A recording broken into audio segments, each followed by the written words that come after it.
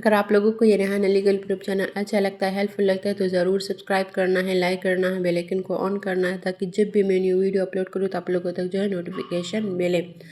اچھا، یہ جو ہے اب اسلامک جورسپروڈنس ہے، اس میں سے 5 MCQs آتے ہیں بائے پروفیسر عمران احسان خان نیازی۔ اب جو ہے 20 مارک جو ہے وہ CPC سے آتے ہیں، سول پروسیجر کوڈ سے، اور کورس جو ہے وہ بہت کم ہے اس کا، میرے لحاظ سے تو یہ بہت زیادہ کم ہے، لیکن کیا کرنا ہے آپ لوگوں نے بس اس کو ریڈ کرنا ہے تو خود آپ لوگوں کے ساتھ یہ جو ہے آپ لوگوں کا کانسیپٹ بھی کلیئر ہو جائے گا، مائنڈ میں بیٹھ جائے گا۔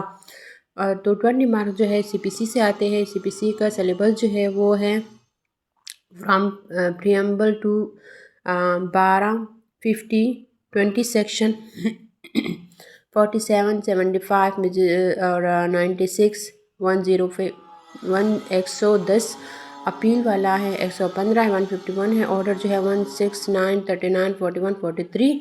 اب جو ہے PPC کی طرف آتے ہیں، PPC میں سے بھی 5 MCQs آتے ہیں، لیکن PPC کا جو ہے آپ لوگوں PPC کا جو ہے کورس یہ سلیبس تھوڑا سا زیادہ ہے، لیکن آپ لوگوں کو پتہ ہے یہ اتنا انٹرسٹڈ ہے نا، جب آپ لوگ اس کو کرو گے تو خود آپ لوگوں کو مزہ آئے گا۔ تو کیا کرنا ہے، اس کو ریڈ کرنا ہے۔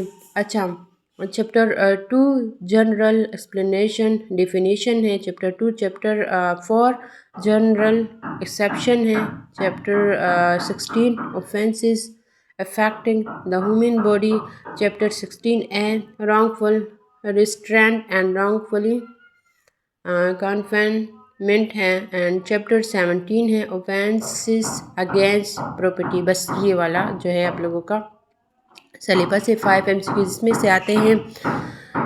میں نے آلریڈی یہاں پر ویڈیو جو ہے شیئر کی ہے، ضرور وہاں سے کرنا ہے آپ لوگوں نے۔ اچھا، اب جو ہے CRPC کی طرف آتے ہیں، اب جو ہے CRPC میں سے بھی 5 MCQs آتے ہیں۔ چیپٹر 1 ہے پریلیمنری ڈیفینیشن ہے، یہ سلیبس ہے لا گیٹ کے لیے۔ اچھا، چیپٹر 5 ہے arrest escape and retaking, chapter 17 ہے processes to compel the production of documents and other movable property، and for the chapter 8 ہے security for keeping the peace and for good behavior، chapter 10 ہے public nuisance،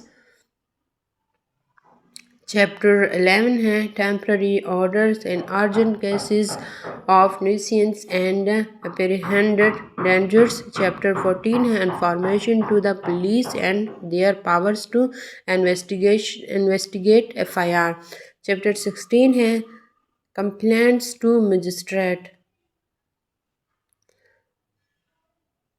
chapter 17 ہے the commencement of proceedings before court، chapter 31 ہے of appeals، chapter 39 ہے of bail۔ تو یہ جو ہے CRPC کا تھا، 5 MCQs اس میں سے آتے ہیں۔ آلریڈی میں نے ویڈیو شیئر کی ہے ریحانہ لیگل پریپ چینل پر، وہاں سے ضرور کرنا ہے آپ لوگوں نے تاکہ آپ لوگوں کو آسانی ہو۔ پاس پیپر بھی میں نے اسی میں چینل پر شیئر کی ہے۔ اچھا، اب آتے ہیں law of evidence. Law of evidence میں جو ہے 20 مارکس ہے اس کے، اور اس میں جو ہے پورا جو ہے بک ہے قانون شہادت آرڈر 1984 والا۔ اب آتے ہیں پروفیشنل ایتھکس کے جو ہے 10 مارکس ہے canons of professional conducts and etiquette of advocates, chapter 12 rules 134 175B Pakistan legal practitioners and bar council rules 1976۔ اس کے جو ہے میں نے آلریڈی MCQ شیئر کی ہے یہاں پر ریحانہ لیگل پریپ چینل پر، اگر آپ لوگ وہاں سے کرو گے تو ایگزیکٹ 10 MCQs وہاں سے ضرور آتے ہیں۔ اچھا، یہ تو تھا آج کا سلیبس لا گیٹ کے لیے، میں نے اس وجہ سے شیئر کی ہے تاکہ آپ لوگوں کو آسانی ہو۔ یہ 2026 والا لا گیٹ کا جو ہے سلیبس ہے، اس کو آپ لوگوں نے اس کے مطابق کرنا ہے، ویڈیو کو سیو کرنا ہے یا ڈاؤن لوڈ کرنا ہے یا لکھنا ہے اپنے پاس، لیکن اسی کے مطابق جو ہے آپ لوگوں نے کرنا ہے۔ بس یہ سلیبس ہے، اس میں سے 100 MCQs آتے ہیں۔ MCQs اتنے مشکل نہیں ہوتے اگر آپ لوگ اسٹڈی کر لو تو۔ اور اگر آپ لوگوں کو یہ ریحانہ لیگل پریپ چینل اچھا لگتا ہے، ہیلپ فل لگتے ہیں تو ضرور سبسکرائب کرنا ہے، لائک کرنا ہے، بیل آئیکن کو آن کرنا ہے، فرینڈس کے ساتھ شیئر کرنا ہے تاکہ سب کو جو ہے فائدہ ہو۔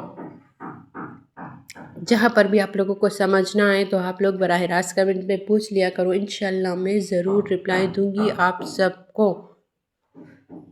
لیکن اسٹڈی پر فوکس کرنا ہے، نیا سال آنے والا ہے انشاءاللہ۔ آج جو ہے 28 ڈیٹ ہے تو اپنے ساتھ جو ہے پرامس کرنا ہے کہ میں اسٹڈی کروں گی۔ Thank you so much for watching my video. اللہ حافظ۔